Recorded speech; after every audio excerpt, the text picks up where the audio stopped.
you know? Right. So one of the things that I said we put a pin in, because you brought up voice actors in Rick and Morty. Well, another popular voice actor, and it's something that we talked about recently. Remember how I brought up that one of the next features that Paramount and the Hasbro Studios wants to do um, is kind of like a Transformers prequel dealing with a younger Prime, Orion Pax, voiced by Chris Hemsworth. And a lot of people were like, why are they doing that concept? What's going on behind the scenes? Well, recently at one of the conventions, Peter Cullen kind of hinted around. He's like, hey, I'm 82. It's getting to the point where I need to retire.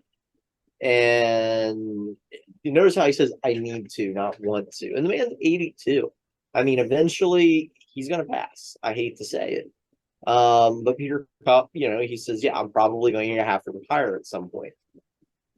And I think that's why he hyped Rise of the Beast up so much and why he had so much fun with it.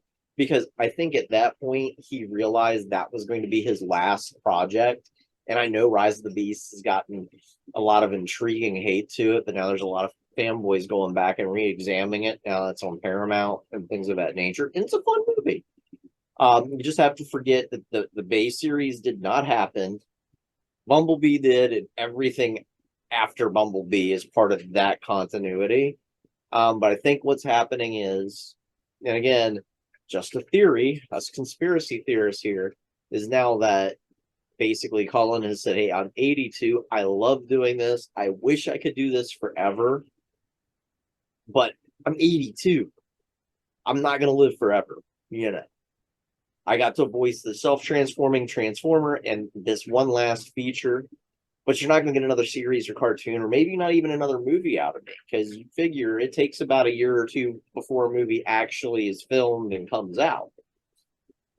And, he doesn't want something that's, a post-humor, humus or humor or whatever you call it once you die. Right.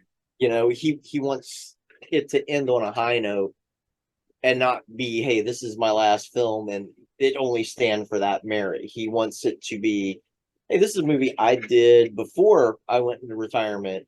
I had a lot of fun with. And hey, here's the new guy, and I fully support him.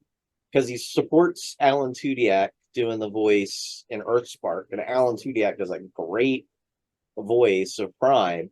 And he's all about, Chris Hemsworth being younger Prime. Because he's like, I feel as a character he could portray the young, brash Orion Pax. And later he could change his intonation and be an older Prime. And I'm like, I'm about it, because it was a conversation I had the other day. And I think I even said this the last podcast. Y'all need to stop casting older voice actors. We need to get new talent and new blood out there.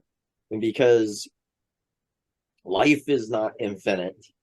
I know series and franchises seem to last forever, but at the end of the day, they're created and acted by people. And so you're going to see changes over time. Get used to it. Now, It's sad, but if he needs to retire, I say retire. I get it. I agree. I agree.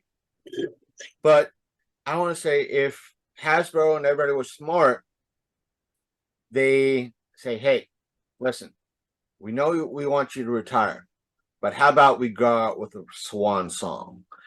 And now this is my thoughts. This would be what I do. Let's go out with a swan song. Come back for one last movie. Let's bring Hot Rod or Rodimus into. No, yes. Share the Gen X drama. No, because this is my thought process. Because they've started what I consider the Bumblebee trilogy. You got Bumblebee, you got Rise. But Bumblebee has a character arc between those two movies.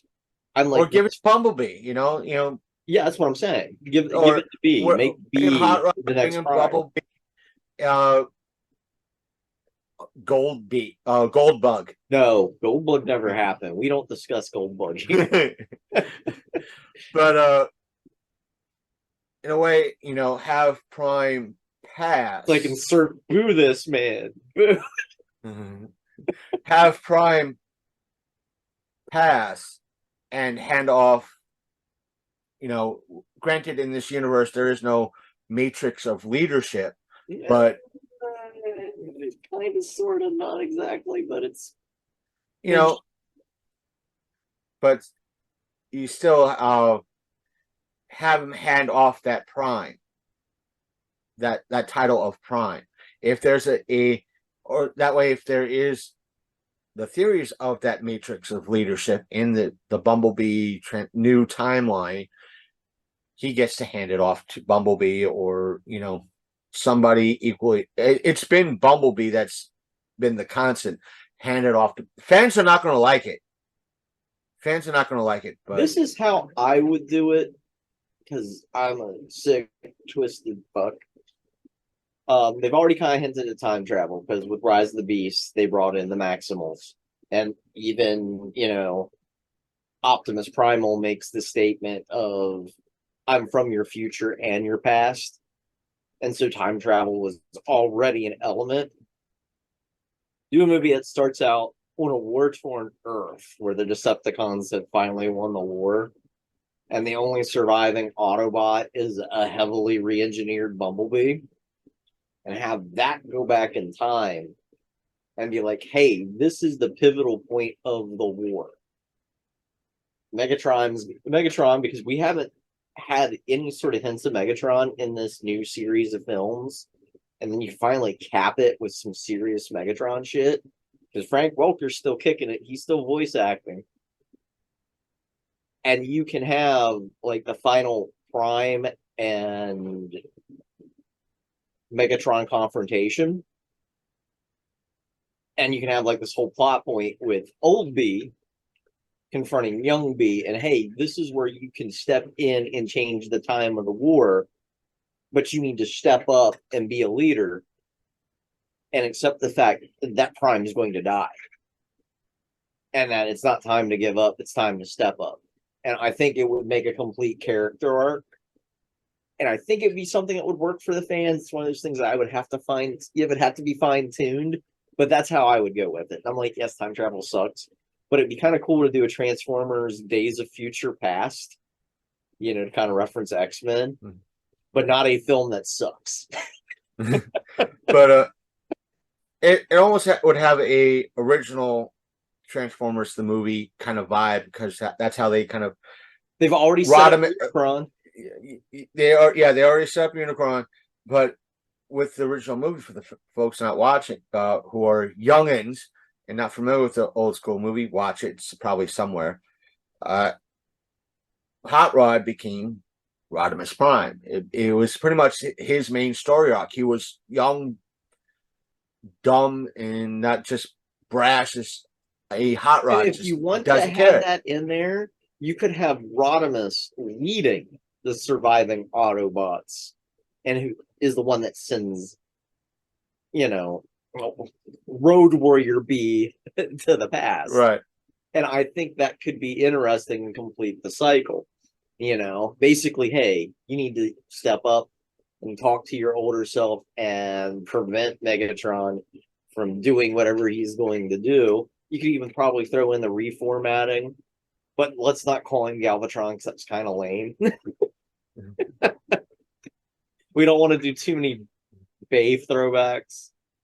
But I think it could be an interesting an interesting way to cap it all and just have it as a trilogy and be done with it. And it'd be a great way to set up that new game that's getting ready to come out for Transformers, where the war has been lost, and these group of human survivors that are dealing with the Quintessons are rebuilding the Autobots to help them. And so you get to play as a tank. If they do what they say, you could have that little bit of an Easter egg, even if they do Megatron and Galvatron, not the same what we see in the original cartoon movie. It's like you have Megatron, or in that aspect of Megatron becomes Galvatron, and he's the one that led to this point. Have it in that new movie. What did he say his name was? This guy's name was? Galvatron, just that older beat, Galvatron. You know, and all us who remember the movie, like, they did it, they did it, they did it. What did he say his name was? Galvatron. And just have like Unicron as a looming threat, because I think it works better because like Rise of the Beast does not destroy Unicron. I mean, it's a freaking planet. Right. You're not gonna win that fight at the end of the day. So kind of have that as a looming threat. And basically have older be explaining, hey, yeah, because you kind of pussy out here, the Earth has no defense against Unicron. And I think that could be an interesting way of doing it. You know, and it would tie back into Primal and the whole 9 yards. Now I have Primal step up and talk to B and like, hey, this is how history went down in my timeline. And this is what you need to do to get to the good timeline. Right. Kind of like both the apocalyptic B and Primal kind of mentoring young B, like, this is how you need to step up. This is how you need to be. Look what, you need to don't be a fuck up. You need to be you have that capability. Don't fuck up. Yeah. Don't be brash. And I think that would work, but that's just me. And you would have the great, awesome, ultimate dovetail for Peter Cullen to end out on. And that's just how I would see it. Yeah. Again, but nobody's going to give us the ability to write that. It's like, send me money. I'll do it now. I'll be a scab. I'm part of no guild. Speaking of, because we had mentioned earlier